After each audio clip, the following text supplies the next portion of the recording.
Shalom.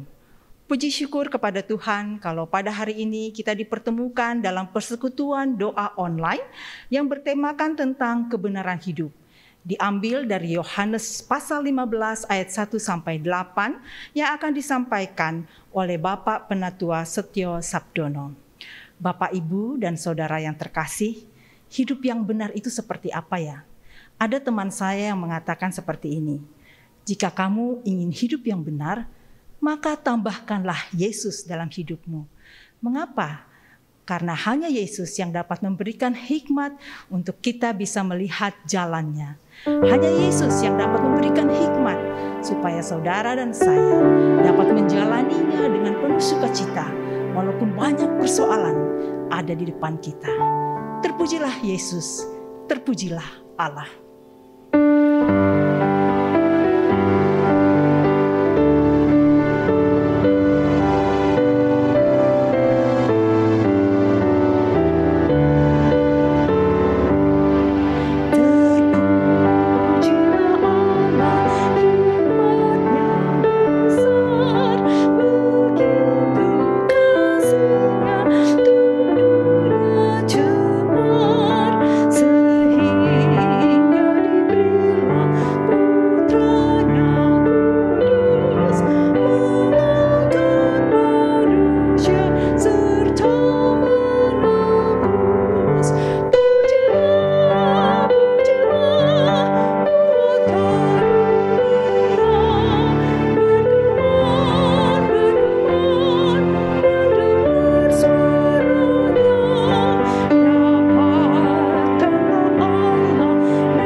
Tuhan yang senantiasa peduli akan kehidupan kami.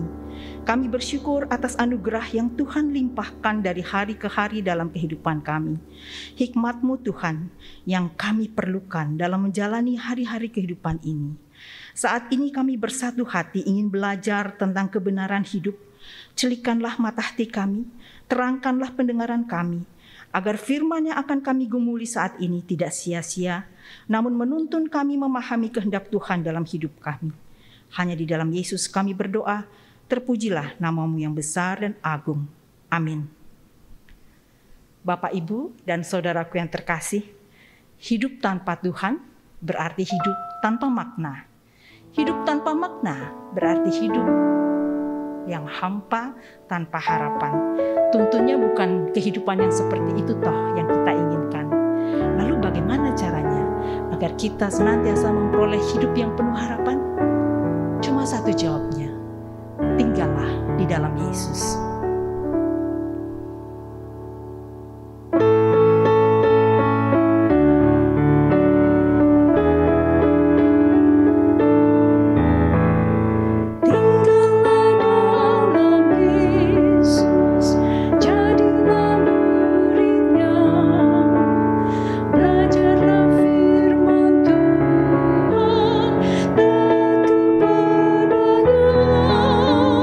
Tinggallah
jemaat yang dikasihi Tuhan, hari ini kita akan merenungkan firman Tuhan yang saya ambil dari Yohanes pasal 15. Kita akan baca ayat pertama sampai dengan ayat yang kelima.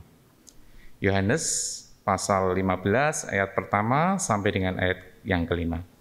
Namun sebelum kita merenungkan firman Tuhan lebih lanjut, mari kita datang di hadapan Tuhan di dalam doa. Tuhan, kami sungguh bersyukur di hadapan-Mu karena Engkau sangat baik, bahkan teramat baik di dalam kehidupan kami. Terima kasih Tuhan, kami ingin mendengar sabda-Mu yang kudus dan berkuasa. Mari Tuhan, Engkau yang akan membukakan hati dan pikiran kami, sehingga kami boleh melihat firman Tuhan, dan kami boleh merenungkannya di dalam kehidupan kami. Bahkan kami boleh melakukannya di dalam setiap langkah hidup kami. Terangi kami dengan Roh Kudus-Mu, supaya kami bisa mengerti kebenaran firman-Mu. Dalam nama Tuhan Yesus, kami berdoa dan ucap syukur. Amin. Yohanes pasal 15 ayat 1 sampai dengan 5. Akulah pokok anggur yang benar, dan Bapa-Kulah pengusahanya. Setiap ranting padaku yang tidak berbuah, dipotongnya, dan setiap ranting yang berbuah, dibersihkannya, supaya ia lebih banyak berbuah. Kamu memang sudah bersih karena firman yang telah kukatakan kepadamu. Tinggallah di dalam aku, dan aku di dalam kamu. Sama seperti ranting tidak dapat berbuah dari dirinya sendiri, kalau ia tidak tinggal pada pokok anggur. Demikian juga kamu tidak berbuah, jikalau kamu tidak tinggal di dalam aku. Akulah pokok anggur dan kamulah ranting-rantingnya.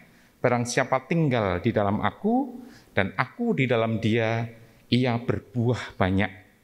Sebab di luar aku kamu tidak dapat berbuat apa-apa. Saya di rumah mempunyai sebuah pohon.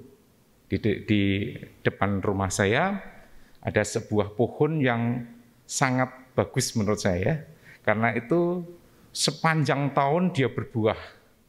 Namanya pohon Dewandaru. Buahnya merah merona dan sangat segar sekali ya. Kenapa buahnya begitu banyak sekali? Karena dia tumbuh dekat dengan aliran got ya, sehingga dia menghasilkan buah yang banyak di dalam dekat dengan aliran air. Namun yang lebih mengherankan, suatu hari saya memotong pohon tersebut, cabangnya yang terlalu rindang, saya kurangi, dan sekarang ternyata pohon itu semakin berbuah lebat. Dan itu sangat menyenangkan sekali, dan bisa menjadi berkat bagi orang lain. Sama dengan pohon tadi, saat kita tinggal di dalam Tuhan, maka kita bisa berbuah lebat. Firman Tuhan berkata, kamu tidak bisa berbuat apa-apa kalau tidak tinggal di dalam aku. Jadi tinggal di dalam Tuhan berarti kita harus memiliki keintiman dengan Tuhan. Kita mesti berkomunikasi dengan Dia. Kita harus memiliki me time atau waktu pribadi dengan Dia. Saat kita memiliki hubungan yang indah dengan Tuhan, maka aliran kuasanya, ya, aliran hadiratnya itulah yang akan menolong setiap kita di dalam menghadapi setiap persoalan hidup itu. Saat tinggal di dalam Tuhan, seharusnya kita itu kerasan loh, bersama dengan Tuhan. Kalau kita tinggal dengan Tuhan, jangan keluar masuk, jangan on off, ya. Kita perlu tinggal di dalamnya. Jangan-jangan kita selama ini kalau sedang butuh-butuhnya kita mencari Tuhan. Kita memburu Tuhan. Bahkan kita menggedor pintu surganya. Tetapi ketika kita tenang-tenang saja, happy-happy saja, lantas kita akan melupakan Tuhan. Itu bukan tinggal di dalam Tuhan. Tetapi ketika tinggal di dalam Tuhan, apapun yang terjadi, entah itu kehidupan kita yang baik, kehidupan kita yang menyenangkan, ataupun kehidupan kita yang menyedihkan, kita tetap berada bersama dengan Tuhan di dalam setiap langkah kehidupan kita. Tinggal dengan Tuhan itu berarti konsisten, karena Tuhan adalah Tuhan yang konsisten. Dia tidak pernah pergi kemana-mana, dia bukan visitor yang harus memvisit kita, atau dia bukan tamu yang harus mendatangi rumah kita setiap kali, bukan. Ketika kita menerima Tuhan di dalam kehidupan kita sebagai Tuhan dan Juru Selamatnya, saat itu pula Dia adalah tuan rumah di dalam kehidupan kita. Pada waktu Tuhan itu bertemu dengan kita, saat itulah Dia menjadi tuan rumah bagi kita. Tinggal dengan Tuhan itu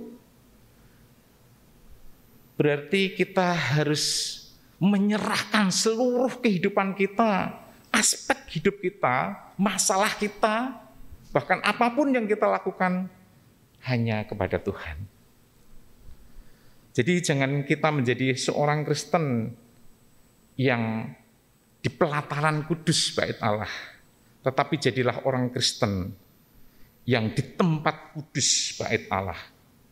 Kita bukanlah orang Kristen yang hanya mencari agama atau kepercayaan, karena Tuhan bukan sekedar agama. Dia lebih daripada itu, karena Dialah kehidupan itu sendiri. Tuhan Yesus adalah jalan itu sendiri, dan Dia juga sang kebenaran itu sendiri. Lalu bagaimana kita bisa tinggal tetap dengan Dia? Kita mesti dibersihkan. Ayat yang kedua berkata, setiap ranting padaku yang tidak berbuah dipotongnya, dan setiap ranting yang berbuah dibersihkannya, supaya ia lebih banyak berbuah. Pertanyaannya adalah,